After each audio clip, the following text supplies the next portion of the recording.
Mesa Política. Una mirada feminista para avanzar en la igualdad.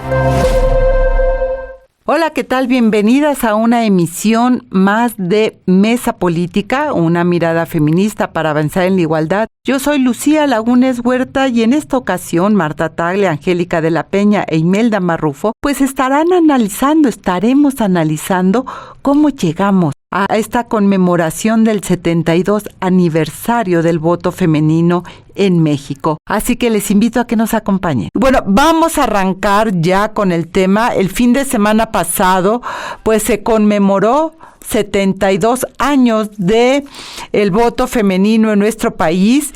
Es una fecha que debería de ser muy importante precisamente por lo que significa estos años de la ciudadanía plena de las mujeres, y por ello hemos decidido que este sea uno de los temas que esta mesa política va a tratar. Angélica de la Peña, ¿cómo ves 72 años del voto femenino? ¿Cuál es tu balance? ¿Cómo llegamos? Bueno, pues me parece que llegamos muy tarde al segundo enunciado de esa reforma de hace 72 años, que es el derecho a votar y el derecho a ser votadas. Recordemos que solamente se ha venido trabajando desde las instituciones para poco a poco ir garantizando este derecho. Y cuando digo trabajando, porque la promoción de que las mujeres ejerzan su derecho al voto no ha sido en automático, con solo señalarlo en la Constitución y plantearlo en las leyes secundarias. En muchos lugares de México todavía existe la coacción. En esa época, mucho más, es decir, todavía encontramos que el señor de la casa, yo lo viví en esa elección de 1979, que llegaba con todas las boletas, entonces eran boletas electorales, a votar por el PRI, por el de la bandera. Era una anécdota muy socorrida de por quién va a votar por la bandera, ¿no? Y llegaba con todas las boletas de las mujeres de su familia, no sus mujeres. No es sino hasta que se logra la autonomía de la organización y promoción de los procesos electorales en México que en realidad con la credencial de elector con fotografía se garantiza, digamos, de manera más plena la libertad de las mujeres para ir a votar ellas mismas, no el marido, el papá, etcétera.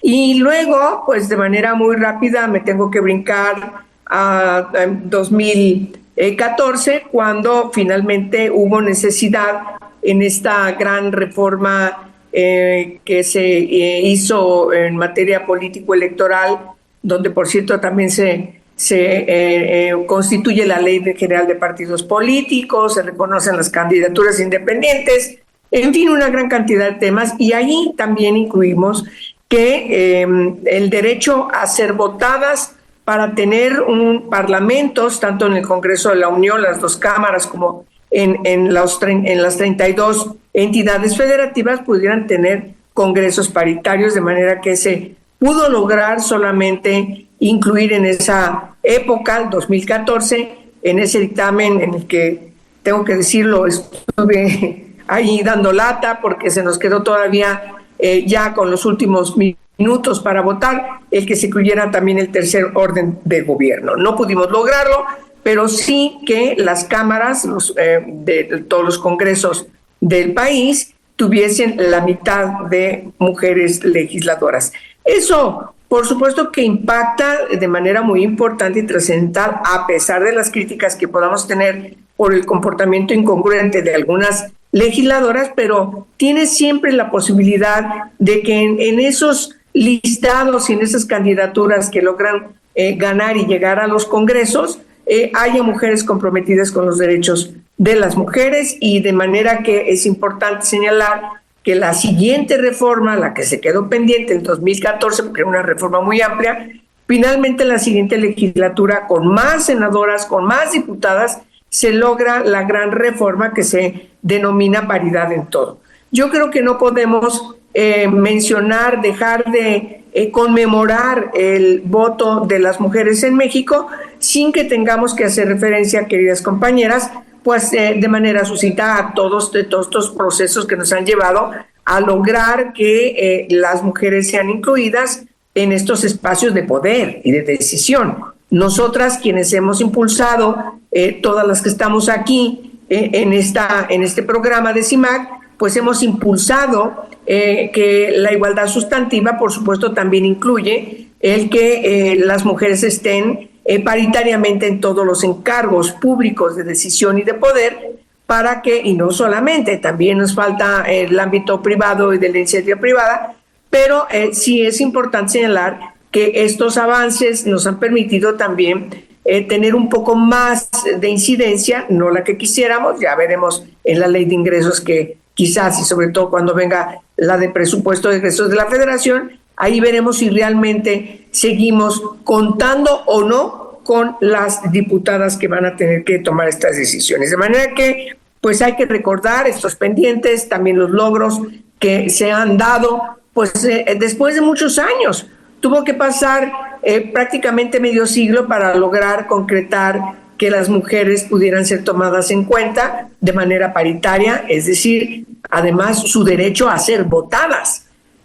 Tienes que poner en la Constitución y en las leyes secundarias la obligatoriedad para que ese precepto se pueda cumplir. Como vimos, no solamente decirlo en 1953 que se reformó la Constitución, se iba a lograr en automático. Tuvo que pasar todos estos años para finalmente poder decir ahora, pues que ya tienes congresos paritarios, que hay gabinetes paritarios en los 3 órdenes de gobierno, etcétera. Marta Tagle, ¿cuál es tu balance? Llegamos a este 72 aniversario y de repente me pareció que pasó de noche para las instituciones y bueno, ni decir de los medios. Sí, yo también sentía lo mismo, ¿no? En otras fechas del 17 de octubre, en otros aniversarios, se conmemoraba, se festejaba más, ¿no?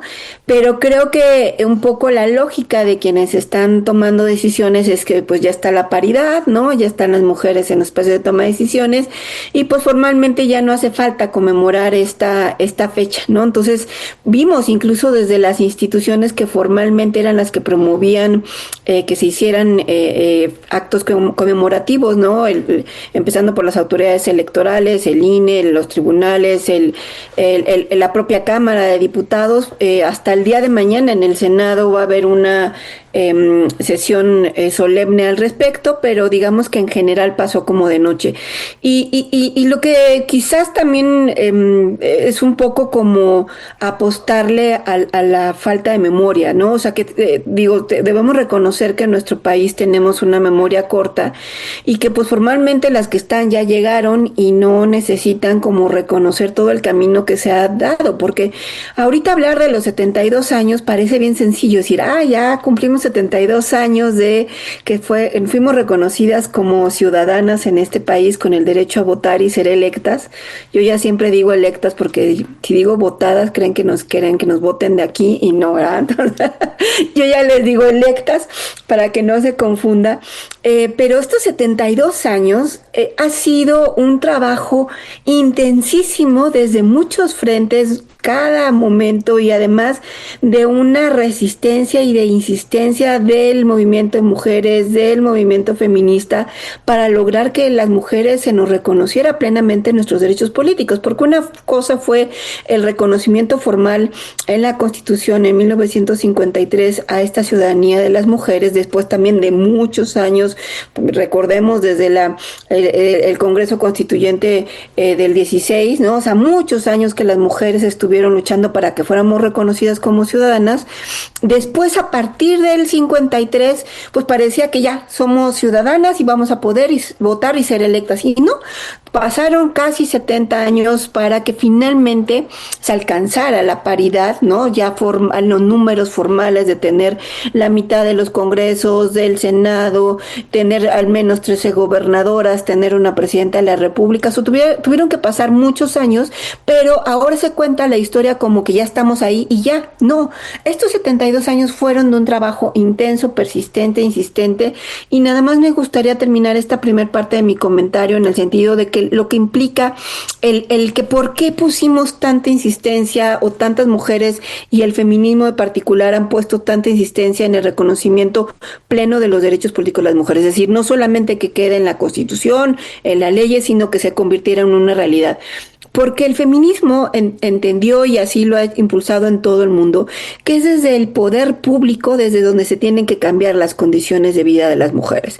Es desde ahí donde se pueden garantizar todos los otros derechos de las mujeres, el derecho, por supuesto, a la igualdad, al trabajo, a la salud, a la educación. Es a partir de estar en el poder público. Y si no estamos las mujeres en el poder público, nuestras necesidades, nuestros temas, nuestros derechos se quedan por ahí minimizados y se hacen menos. Es por eso. O sea, no nada más es porque queremos llegar y que ya nos reconocieron como políticas, no, queremos estar ahí para tomar decisiones que cambien la vida de las demás mujeres. Pues ni más ni menos una gran tarea, y estaba pensando en Marcela Lagarde y en esta frase de qué haríamos las mujeres sin el amor de otras mujeres, qué haríamos las mujeres sin las feministas en el poder, porque sin ellas no hubiéramos avanzado.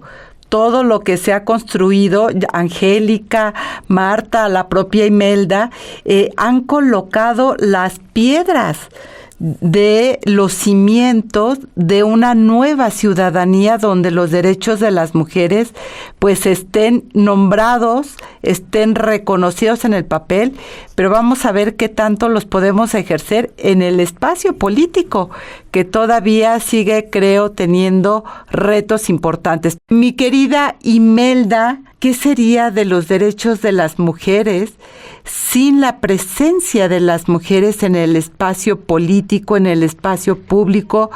Tú como defensora de derechos humanos, ¿cómo ves estos 72 años de la formalización de nuestros derechos políticos como mexicanas? Claro que sí, Lucía, pues saludando por supuesto a quienes nos escuchan a la hora que nos escuchen, y a Marta, por supuesto a la equipa de CIMAC, Angélica de la Peña, y quiero abonar efectivamente a lo que ya Marta ha comentado respecto de la memoria, que es tan importante, y el esfuerzo que esto implica de los 72 años, que como ha dicho también Angélica, forman parte esta conmemoración de una larga lucha y esfuerzo. Yo quiero recordar y abonarle a la memoria, citando un poquito aquí a Marta, que México, Lucía, llega después de otros países como Ecuador, Brasil, Argentina y Uruguay a asumir la responsabilidad del Estado que tiene el que las mujeres podamos votar y ser votadas. Es decir, no es de los primeros países en América Latina en la que se logra este derecho al voto, desde el 53, que en realidad empieza esta participación a votar en el 55. Eso es como un primer dato importante.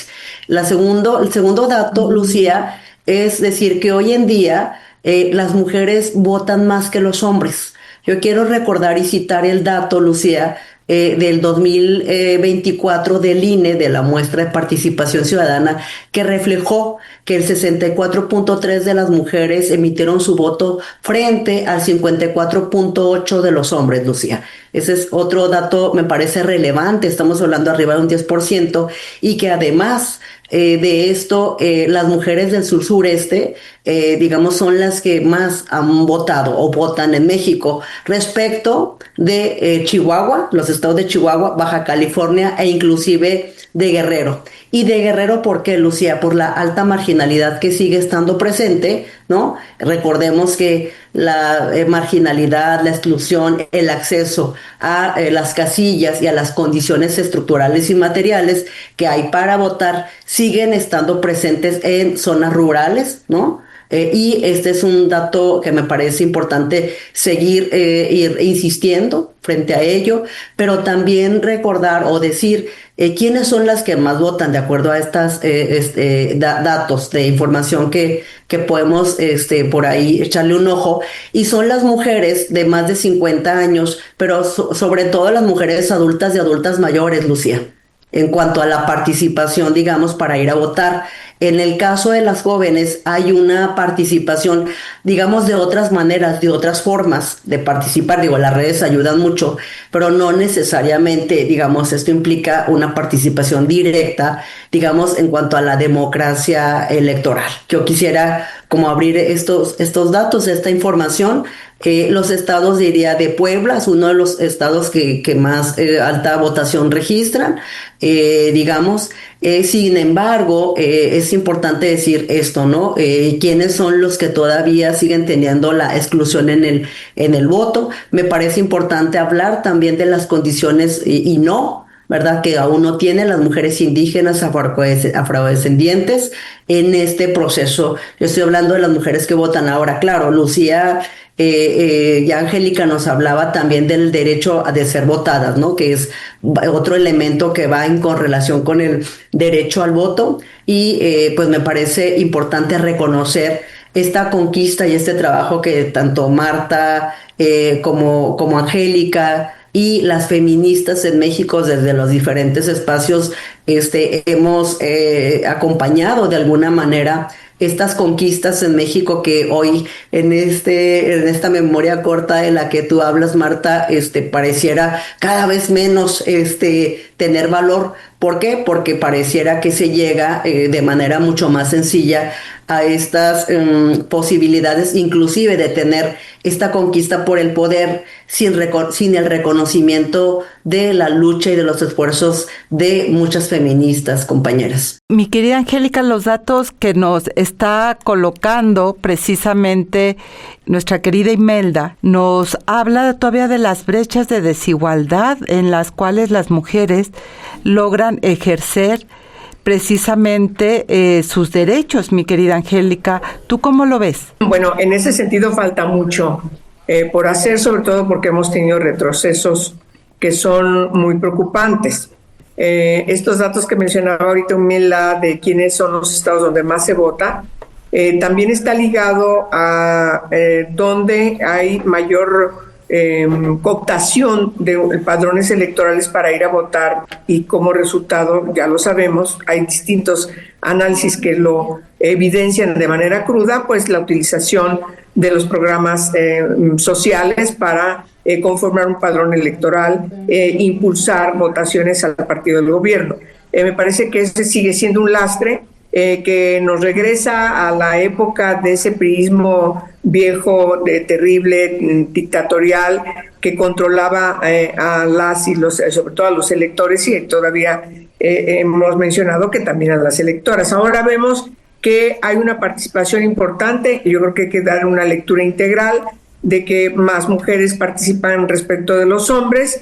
Y yo creo que eso es un buen dato porque significa que las mujeres están cumpliendo con su responsabilidad ciudadana. Yo soy de la opinión de que la votación debería ser obligatoria. He presentado diversas iniciativas en ese sentido, haciendo un análisis de lo que pasa en otros países, porque creo que sí es necesario que se abata el abstencionismo. Y es preocupante, como también Imelda lo deja ver en los datos que nos menciona, cómo hay un decaimiento en la votación, sobre todo de jóvenes, chicas y chicos que están empezando a votar, de los dos jóvenes hasta los 30 años, que son los que menos votan, como un fenómeno social que no solamente tiene que ver con la parte electoral, sino tiene que ver con la propia vida.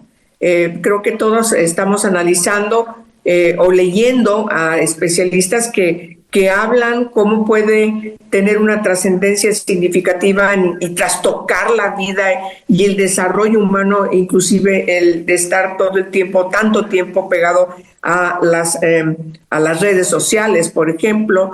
Hay una discusión muy fuerte ya en ese sentido que preocupa, y qué bueno que los especialistas ya lo están analizando. Y eso tiene que ver también con ese individualismo que vemos en las y los jóvenes. Necesitamos, siempre hablamos nosotras, sobre todo quienes somos políticas, cuando hablamos de la vindicación de la política, estamos hablando de que las y los jóvenes, que son los más críticos, las más las quienes más señalan su desaprobación y su antipatía con la política, pues que tienen razón. Y bueno, los políticos y las políticas tenemos que hacer lo que nos corresponde para vindicarlo, porque ligar el derecho al voto con la política es intrínseco. De manera que ahí tendremos que analizar posteriormente, querida Lucía, quizás un tema que nos hable sobre, que nos lleve a analizar por qué las y los jóvenes, no da tiempo hoy, son los que menos votan.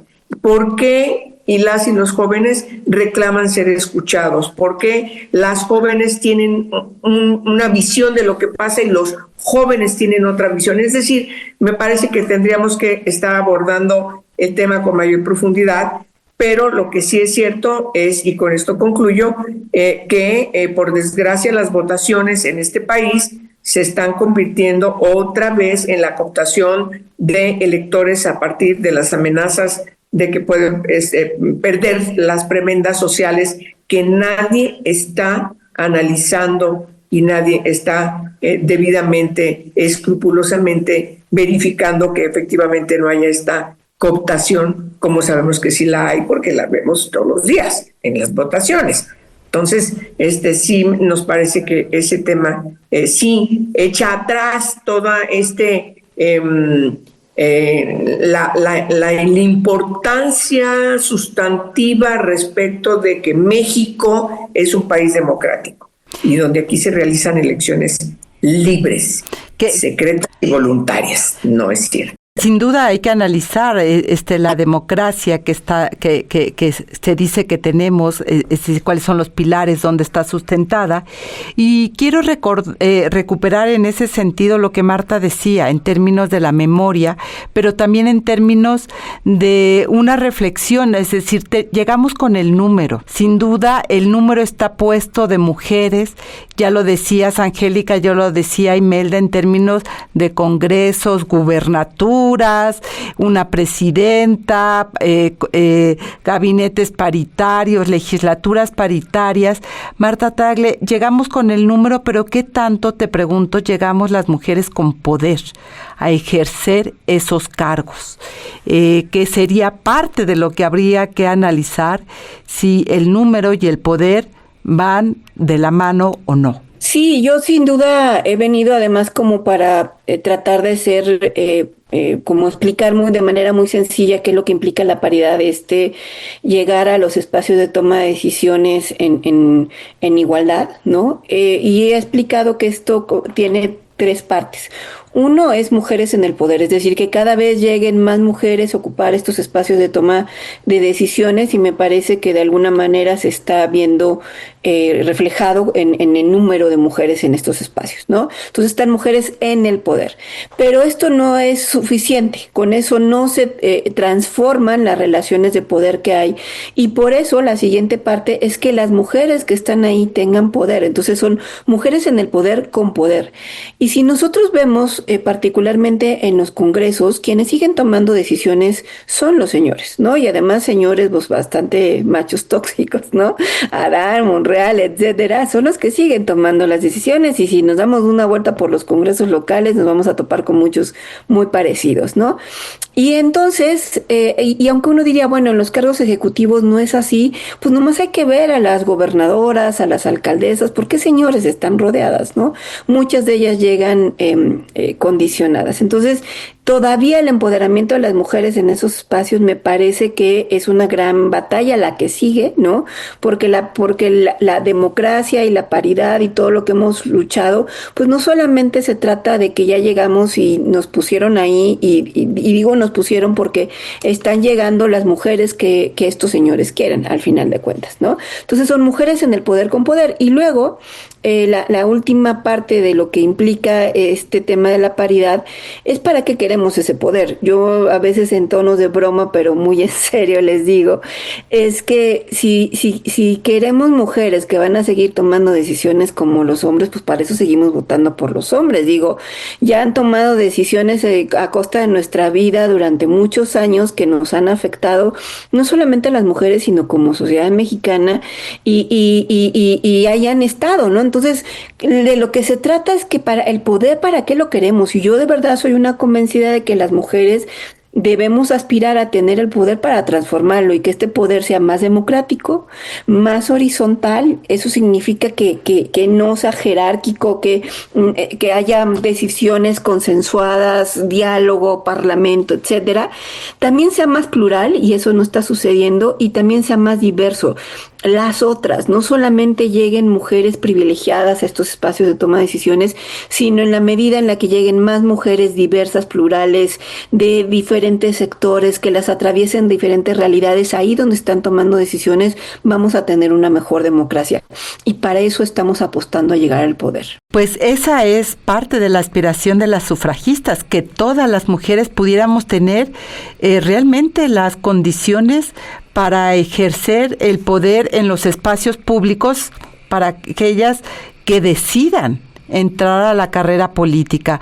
El tema es que tanto esos obstáculos, esas barreras se han movido para garantizar esa libertad para todas las mujeres. Me parece que es parte de lo que tendremos que analizar.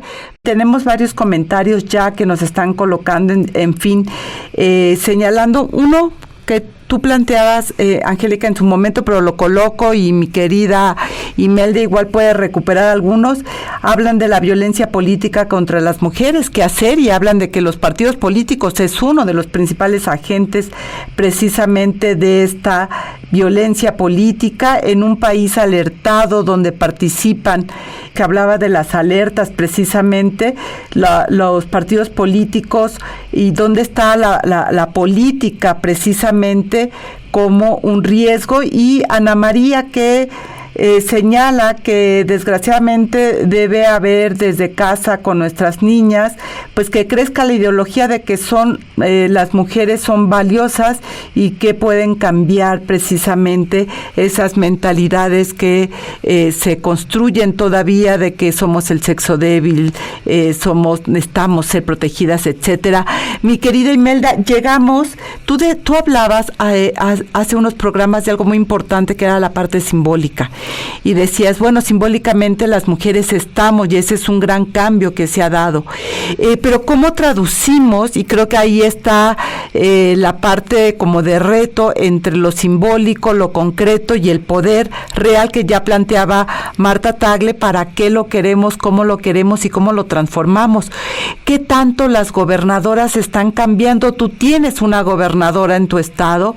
¿Cuáles son los cambios que ves o no ves, mi querida Imelda Marrufo? Fíjate que este es un gran tema, el tema que colocan tanto Marta como Angélica, y la pregunta es, pues, ¿para qué coincidiendo en que, pues, la conquista por el poder es lo que te permite modificar las condiciones de vida y por supuesto el ejercicio de derechos, y que en ese sentido es muy importante el acceso a tal, por eso la importancia de el derecho a ser votadas, como ya lo comentaban las compañeras. Por supuesto que digamos no garantiza, ¿no?, el cuerpo, y eso también es una máxima que hemos dicho desde hace bastantes años, no garantiza el cuerpo de mujer, ¿no?, la llegada al poder. Eso y Marta ya lo mencionaba. Y decir que efectivamente tanto de las mujeres gobernadoras actuales, con independencia del partido político, creo yo, ¿no?, llámese Acción Nacional o Morena, al final de cuentas el tema es si reproducen los mismos patrones de exclusión, ¿no?, de misoginia, de machismo también, pues por supuesto no favorecerán estas nuevas condiciones de las que nosotros hemos estado hablando. Y en ese sentido yo quiero volver a recitar qué se ha avanzado y qué falta en estos 72 años.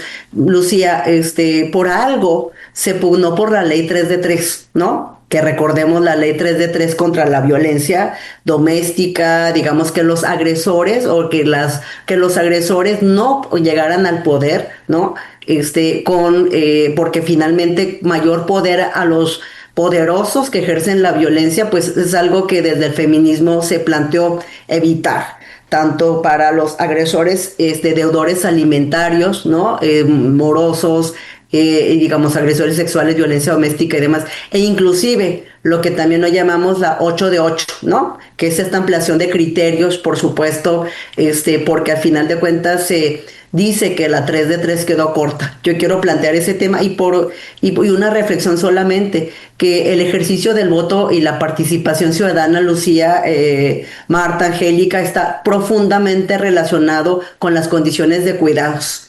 Y también el derecho a ser votada está profundamente relacionada con la agenda de cuidados. Si no existen las condiciones de cuidados que le competen al Estado, se complica todavía más, y ya lo hemos dicho en otros programas, para poder llegar, digamos, a ser candidatas, por supuesto, a estos cargos de elección popular. Y como seguramente ya lo comentaban compañeras en el Facebook, efectivamente, otra de las situaciones que hemos hablado en estos programas tiene que ver con que el derecho a ser votada y ha implicado, fíjate, en paralelo, la violencia política contra las mujeres que han decidido llegar a estos puestos de poder. Y lo hemos visto, Lucía, aquí en este programa hemos registrado inclusive los casos de violencia política hasta el momento de, por supuesto, el asesinato a mujeres. Me parece que eso es un elemento que también lleva hablar, me parece, de estos 72 aniversario del voto femenino, Lucía. ¿Y cómo hacemos, Angélica, para que el número con el que ya contamos se traduzca también en un ejercicio de poder? Yo pienso cuando tanto Marta Tagle como tú, Angélica, eran legisladoras, eran poquitas legisladoras.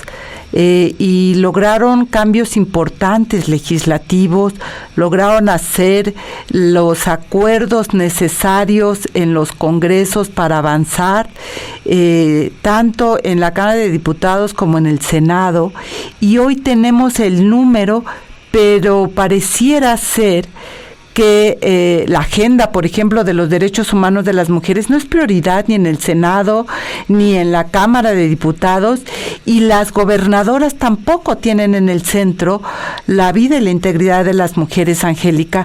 ¿Cómo lograr que se unan el número y el ejercicio real del poder? Bueno, tocas un tema muy importante que también es de alta preocupación de todas, sobre todo quienes estamos todos los días verificando lo que se decide. Hay un fenómeno que es necesario atender, que lo hemos dicho, lo hemos planteado varias, en el sentido de que quienes lleguen deben llegar a saber lo que van a hacer. Lleguen con compromisos que van a cumplir. Lleguen con una puerta siempre abierta a las organizaciones de la sociedad civil, de la academia, de especialistas, porque no se puede legislar si no vas de la mano de ellas. Y además porque tienes que rendir cuentas. Me parece que eso es lo que no está pasando ahora. Por desgracia, y creo que hay que mencionarlo, yo lo digo en mi artículo de hoy, con eso termino, hay un asunto que tenemos que abordar de manera debida. No es que no lo hayamos hecho, incluso no es que no lo hayamos legislado, pero tenemos que insistir en la rendición de cuentas de los partidos políticos, que son quienes toman las decisiones de poner candidaturas de mujeres y también de hombres que no son ni idóneas ni preparadas, o simplemente no tienen ningún interés en trabajar en función de los compromisos que son, en el caso de las mujeres, pues inherentes a las mujeres. Porque nosotros abrimos los espacios, ya sé que es una discusión que estamos dando actualmente, porque era un asunto elemental de derecho. Las mujeres y los hombres tienen que estar en iguales condiciones, con iguales de oportunidades, numéricamente también, en las mismas condiciones. No es de que las mujeres tengamos que estar siempre supeditadas a ver cuándo se les ocurre a los dirigentes de los partidos poner candidaturas de mujeres. Hoy hay una obligación de que tienen que integrar todas las candidaturas de manera paritaria. ¿Y quiénes son los que gobiernan? Gobernadoras y gobernadores. Pues vienen de las filas de los partidos políticos, que también tienen, por cierto, una ley que cumplir cuando se habla de gabinetes paritarios, cuando se habla de que tiene que haber atención igualitaria a hombres y mujeres. Cuando se define que es necesario que cumplan con su plan de gobierno, en el cual no encuentras ninguno donde no diga que tiene que haber con que ese gobierno se compromete con los derechos de las mujeres de todas las edades y en todas las condiciones. Eso ya está, es casi como un machote, lo trasladan sexenio tras sexenio, y está ahí planteada la perspectiva de género como el mecanismo para definir las acciones presupuestales, gubernamentales, de la gobernanza. Entonces no es que no se diga, no es que no se plantee, pero se ha convertido en una terrible demagogia. El problema que tenemos hoy es ese, hay mucha demagogia, y las mujeres que llegan a los espacios de poder, algunas manejan el lenguaje de compromisos con las mujeres, pero actúan exactamente como les dice su jefe o la jefa, que no está de acuerdo con trabajar en favor de los derechos de las mujeres porque tiene otros compromisos. O es tradicionalista, también lo hay.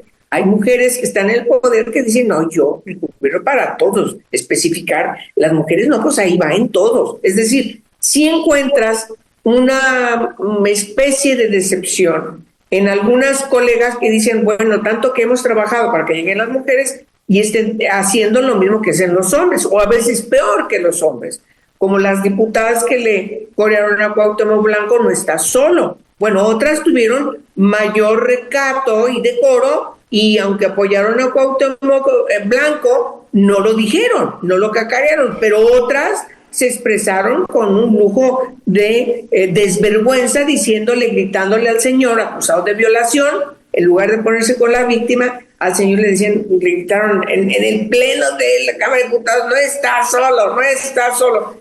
Son cosas verdaderamente patéticas que todavía tenemos que seguir discutiendo, buscando los cauces, pero yo insisto, y con eso terminó, los partidos políticos. Allí es donde se toman las decisiones. Y en los partidos políticos también ya hay mujeres dirigentes que están tomando decisiones.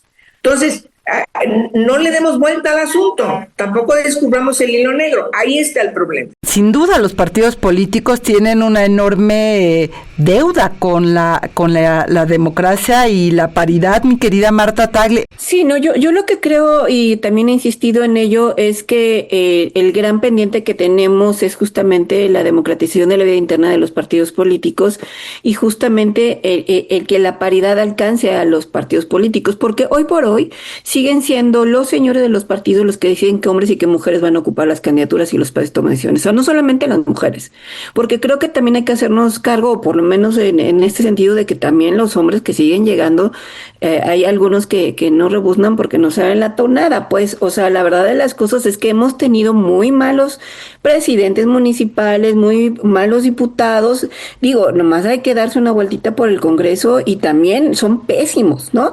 Pero ¿quiénes son los que deciden quiénes van a llegar a la boleta? Porque que decimos, ay, es que la ciudadanía, no, ¿quién te permite llegar a la boleta? Y es el partido político. ¿Y quiénes son el partido político? Son las dirigencias que fundamentalmente siguen dirigidas por hombres y son los que toman las decisiones y los que impiden que otras personas, mujeres y hombres con capacidad de llegar y tener una representación diferente, asuman esa representación. Y las prácticas políticas que se siguen ejerciendo, porque independientemente del sexo de quien ocupe la dirigencia del partido, se siguen reproduciendo las prácticas misóginas, sexistas dentro de los partidos políticos y en la política formal.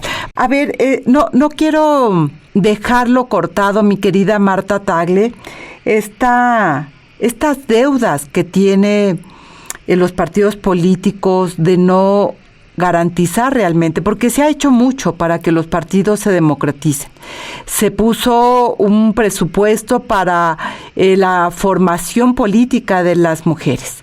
Se ha hecho pues la regla de la paridad, se ha buscado, ya lo recordaba Imelda, la 3 de 3, después la 8 de 8.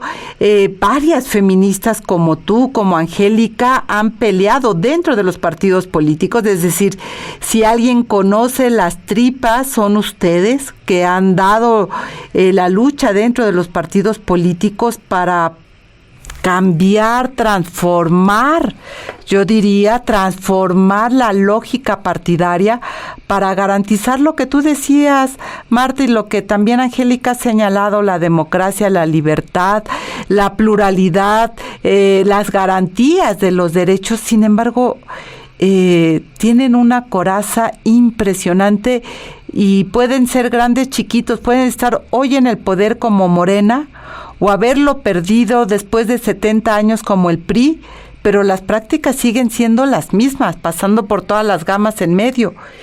Y pensando en las juventudes que decía Imelda, me parece que ahí está parte también de lo que los jóvenes no quieren en estas prácticas partidarias que no se acercan, mi querida Marta. Sí, por eso cuando mis compañeras de la mesa hablan del sistema patriarcal, pues al final de cuentas lo vemos nuevamente reflejado en los partidos políticos, ¿no? O sea, más bien es ahí casi como que el origen del problema en cuanto a los derechos políticos, porque es como cuando hablábamos de violencia familiar, ¿no? La violencia que se vive en los partidos políticos la vives muy adentro, te quedas muy callado para no afectar a la familia, generalmente no vas a reconocer esa violencia hacia afuera, y lo que estamos viendo es que adentro, pues quienes siguen tomando las decisiones y de quien depende tu carrera, tu proyecto, la posibilidad de postularte para diferentes cargos, pues sigue siendo parte de los grupos que están adentro. Y además este ánimo de que justo no te opongas. Yo les decía que en algún momento cuando tú te das una lucha al interior del partido político, pues casi que te funan adentro del partido, ¿no? Yo les decía que en algún momento, y lo había hablado públicamente, que cuando yo además fui a dar una lucha por la paridad dentro de mi propio partido político, era como si yo llegaba a las reuniones y se abría el Mar Rojo, ¿no? Todo el mundo me hacía alrededor, todo no sé, porque se te vaya a contagiar, pues, ¿no? Y los espacios de mujeres, de organización de mujeres al interior de los partidos, sin duda había sido pensado como este espacio, sí, para promover los derechos políticos de las mujeres, pero también este espacio para las mujeres adquirir poder. Y me parece que estas prácticas patriarcales de tenernos a las mujeres peleadas y divididas adentro, sigue siendo la mejor estrategia que tienen para que las mujeres no demos luchas juntas. Y entonces yo he apelado más bien a las alianzas plurales. Creo que las alianzas plurales que las mujeres hemos hecho fuera de los partidos políticos son las que nos han ayudado a ir avanzando. Digo, así se logró la paridad en todo. Es gracias a que no necesariamente al interior de los partidos, sino fuera de los partidos, las mujeres nos seguimos aliando para generar los cambios que se requieren. Y creo que hoy por hoy también hay pues toda una discusión al respecto, porque pues digamos el oficialismo también ha hecho lo suyo en tratar de dividirnos nuevamente con esta idea total y absolutamente patriarcal, ¿no? De utilizarnos y de ponernos a pelear entre nosotras, cuando en realidad de lo que se trata es de seguir trabajando unidas de manera plural al impulsar estas agendas, que no por haber alcanzado la paridad después de 72 años del derecho al voto de las mujeres, los problemas están resueltos. Al contrario, hay muchos más problemas de los cuales hacernos cargos, y hoy más que nunca se nos requiere unidas juntas impulsando estas agendas. Y por eso es tan sospechoso, mi querida Imelda, que la fecha haya pasado sin pena ni gloria. Tendríamos que estar sentadas en mesas analizando precisamente esto, cómo se llega, cómo el número ha impactado o no a la transformación de la vida, cuáles son todavía las deudas que la democracia tiene con las mujeres, cómo no ha cambiado esto en los partidos políticos. Y esa tendría que haber sido la agenda, yo creo, en estos 72 aniversario, y el no nombrarlo me parece que no hace bien a esta reflexión para fortalecer la presencia de las mujeres en el espacio público con toda la legitimidad, mi querida Imelda Marrufo. Sí, yo la verdad es que además felicito pues tanto a Marta como a Angélica de colocar este tema de poner en la mesa, Lucía, efectivamente a los partidos políticos como estos entes que en realidad en lo amplio, en lo general, pueden pasar desapercibidas el cuestionamiento y el monitoreo exhaustivo que tendríamos que estar haciendo respecto de cómo y de qué manera y las formas en las que toman las decisiones para decidir a quiénes colocan, a quiénes sí y a quiénes no. Y esta anécdota o experiencia que Marta comenta, pues nos da un ejemplo clarísimo de estas discusiones que se siguen dando, Lucía. Me parece que también parte de la agenda ciudadana tiene que ver con esta discusión, ¿no? De la manera en que los partidos políticos, pues son impunes, y los señores de los partidos políticos en estos pactos entre los propios partidos políticos, porque estos señores también tienen alianzas entre sí, compañeras. O sea, entre el PRI y el PAN, se juntan para poder tocar la misma orquesta, digamos, ¿no? Y me parece que esta es una situación que hay que estar cuestionando. Y bueno, yo nada más recordarles de dónde viene toda esta situación de dato protegido. Al final de cuentas es un cuestionamiento pues que hace una ciudadana por la manera en la que se llega o pretende ella llegar al poder a otra persona, ¿no? Entonces me parece que este tema se vuelve central. Yo sí lo destaco y de verdad reconocer que estos temas de estas discusiones estén ahorita en la mesa, porque forman parte, Lucía, de la violencia política que viven las mujeres, pero que muchas veces no nos damos cuenta al interior, ¿cierto? E incluso, Angélica, que otras circunstancias, que las jóvenes que intentan llegar o que llegan a los partidos políticos vivan violencia desde acoso, ¿no? De múltiples maneras. Pues ¿para qué? Pues para poder llegar a tener acceso a la posibilidad de una candidatura. Entonces me parece que esto es un gran tema.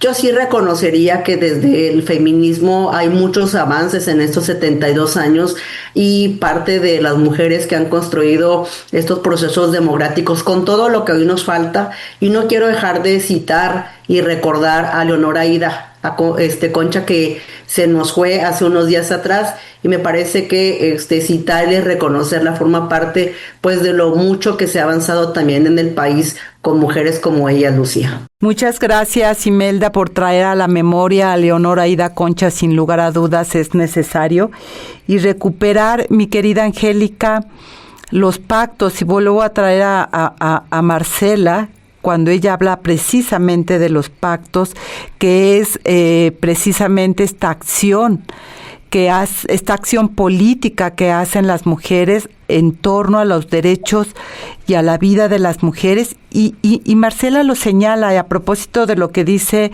Marta, Imelda y tú misma, el pacto entre mujeres es la acción política antipatriarcal, déjenme decirlo así, más poderosa, porque rompe uno de los pilares fundamentales, que es la división de las mujeres, esta competencia malsana del patriarcado que coloca, y ya lo señala Marta con esta imagen bíblica del Mar Rojo. Pero ¿cuántas de ustedes y de nosotras, porque el hecho también de estar en los medios es un ejercicio político, no se juntan contigo cuando eres señalada, la que no conviene en el momento? Porque cuando conviene se te juntan todas, pero cuando no, simple y sencillamente hay esta ruptura de la sororidad, del acuerpamiento de las mujeres, para que podamos seguir avanzando, porque aquí sí la fragmentación va en contra, es un boomerang. Hoy eres tú, Marta, mañana es cualquier otra, porque eso es lo que el patriarcado no deja ver, mi querida Angélica. Y cuando hablamos de la rendición de cuenta de los partidos, hay que ver en qué se convirtieron estas comisiones de las mujeres, de la igualdad, que están dentro de los partidos políticos y que no han terminado de madurar, porque los partidos tampoco las dejan. Bueno, sí, los partidos tampoco las dejan. Cuando hablamos los partidos tampoco las dejan así de manera general, más bien las direcciones de los partidos no las dejan. Mira, querida Lucía, cuando mencionas el pacto entre mujeres, que efectivamente él lo ha desarrollado muy bien, entre otras, pero Marcela Lagarde, con toda la expertise que tiene, porque también lo tiene, además de ser una filósofa feminista, también ha incursionado en la política y tiene enorme experiencia en ese sentido, tanto buena como mala, ¿no? No entro en detalles, sin embargo, ella, como muchas de nosotras, nos sobreponemos a las dificultades y seguimos insistiendo en que el pacto entre mujeres es una herramienta no solamente genuina, no solamente necesaria, sino imprescindible. Y hay que remontar los obstáculos que encontramos que tergiversan esas alianzas o que tienen problemas para concretarse esas alianzas, porque los pactos son alianzas entre las mujeres diversas. Así empezamos en México a hacer alianzas entre las mujeres que estaban en distintos partidos políticos, impulsando candidaturas no militantes en los partidos políticos, y al final concretamos una agenda que poco a poco, al paso de los años y de las legislaturas, pues se fue haciendo mucho más grande. Hay un ejercicio muy importante que duró varios años en el Parlamento mexicano, en el Congreso de la Unión, que fue el Parlamento de Mujeres, donde se llegaba a proponer por las organizaciones una serie de propuestas programáticas, presupuestales, de políticas públicas y de reformas legislativas, que muchas de ellas se concretaron. ¿Hubo muchas dificultades? Pues claro que sí, porque miren, las cosas no se dan solamente en función del voluntarismo. Los procesos para conformar, para adiestrar, para capacitar, para ilustrar, para educar a las mujeres, nos está llevando mucho tiempo y todos los días tenemos que estar ilustrándonos, capacitándonos, estudiando, en todas las edades. Entonces, creo que el principal reto de los feminismos es que ciertamente pone a dilucidar y a confrontar las ideas de manera que siempre tengamos que salir, la mayoría de las veces, con propuestas unificadas para seguir avanzando en función del momento que se está viviendo. Yo creo que eso es muy importante señalarlo. Lo que estamos definiendo hace 10 años o hace 25 años ahora no funciona. Ahora tenemos otro tipo de problemáticas. Por lo tanto, estamos obligadas a seguir estudiando, escuchando, analizando, y creo que eso le ha faltado a los partidos políticos. Lo digo por experiencia.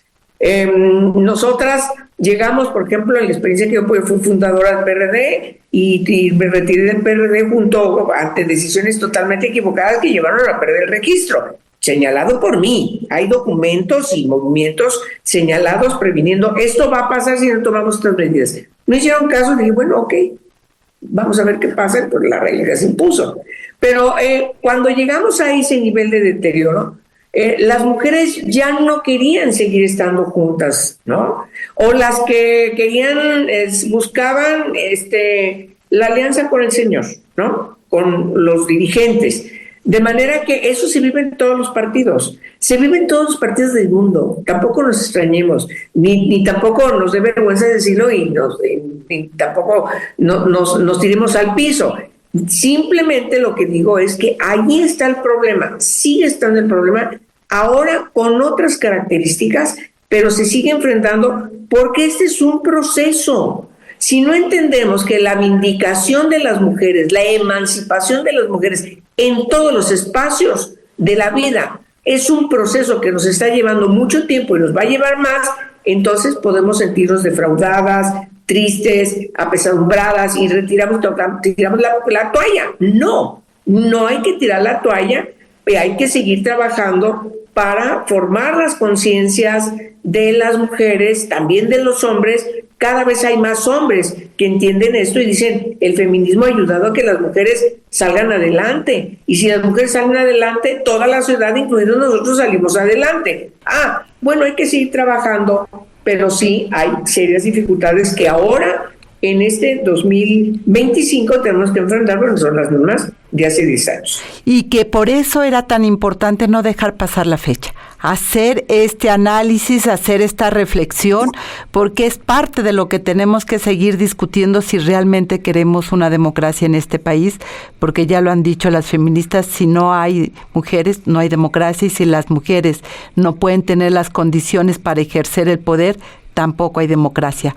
Marta Tagle, Angélica de la Peña y Imelda Marrufo, como siempre, muchas gracias por estar aquí en esta mesa política, y a la audiencia, muchas gracias por acompañarnos, pues llegamos al final de esta mesa. Eso fue todo en este episodio de Mesa Política, una mirada feminista para avanzar en la igualdad. Les invito a compartir sus comentarios en nuestras redes sociales. Recuerde que puede escuchar el resto de nuestros episodios en Spotify. Mesa Política. Una mirada feminista para avanzar en la igualdad.